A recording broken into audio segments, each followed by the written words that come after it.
हरियाणा के गृह राज्य मंत्री पर दर्ज हुआ है केस।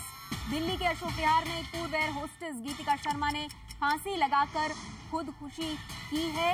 ये एयर होस्टेस है वो गीतिका शर्मा, पूर्व एयर होस्टेस, जिसने दिल्ली के अशोक विहार में फांसी लगाकर खुदकुशी की और खुदकुशी के लिए उकसाने के मामले को लेकर अब हरियाणा के गृह राज्य मंत्री गोपाल कांडा पर केस दर्ज कर लिया गया है।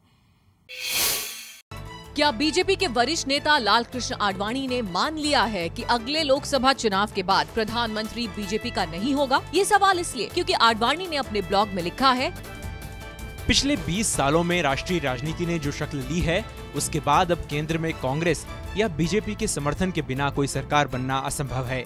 इसलिए तीसरे मोर्चे की सरकार की संभावना से इनकार किया जा सकता है।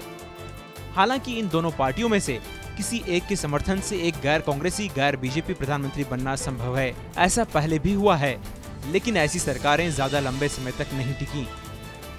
आडवाणी ने आजादी के बाद कांग्रेस की सबसे बुरी हार की भी भविष्यवाणी करते हुए कहा है कि हो सकता है कि कांग्रेस 100 सीट भी ना जीत पाए।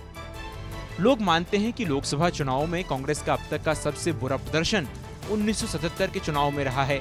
इसमें कोई अचरज नहीं होगा कि अगले लोकसभा चुनावों के नतीजे कांग्रेस के लिए 1952 के बाद सबसे बुरे हों। ऐसे राजनीतिक पंडित हैं जो मान रहे हैं कि हो सकता है पहली बार कांग्रेस पार्टी की सीटों की संख्या 2 अंकों में आ जाए, यानी 100 से भी कम। गुजरात के मुख्यमंत्री नरेंद्र मोदी और बिहार के मुख्यमंत्री नीतीश कुमार के बीच खाई अब और चौड़ी होने की खबर है। नीतीश कुमार की बीजेपी अध्यक्ष नितिन गडकरी से 25 जुलाई को एक गुपचुप बैठक हुई थी जो 2 घंटे तक चली थी। राज्यसभा में विपक्ष के नेता अरुण जेटली के घर डिनर पर हुई थी नीतीश और गडकरी की मुलाकात। बैठक में नीतीश ने गडकरी से गारंटी मांगी कि वो मोदी को 2014 में प्रधानमंत्री के उम्मीदवार के तौर पर प्रोजेक्ट नहीं करेंगे। खबर के मुताबिक गडकरी ने इसका भरोसा नीतीश को दिया है। टाइम्स ऑफ इंडिया से गडकरी ने कहा है कि उन्होंने नीतीश से कहा है कि प्रधानमंत्री को लेकर अभी कोई फैसला नहीं हुआ है। जब भी फैसला होगा तो एनडीए की सहमति से होगा।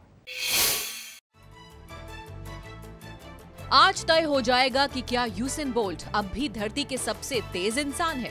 आज ओलंपिक के 100 मीटर रेस के विजेता का ऐलान होगा। यूसेन बोल्ट के अलावा उनके ही देश जमैका के योहान ब्लैक, असाफा पॉवेल और अमेरिका के टाइसन गे और जस्टिन गैटलिन इस ताज के बड़े दावेदार हैं। दुनिया में सबसे तेज दौड़ने वाले इंसान की खोज शुरू हो चुकी है। लंदन ओलंपिक में शुरू हो गए हैं पुरुषों के 100 मीटर रेस के मुकाबले। शनिवार को हुए राउंड 1 मुकाबले में दुनिया के सबसे बेहतरीन स्प्रिंटर्स ने सेमीफाइनल में अपनी जगह पक्की कर ली। क्वालिफाइंग में सबसे तेज रेस पूरी करने वाले धावक रहे रेयन बेली। उन्होंने अपनी रेस 9.88 सेकंड में पूरी की।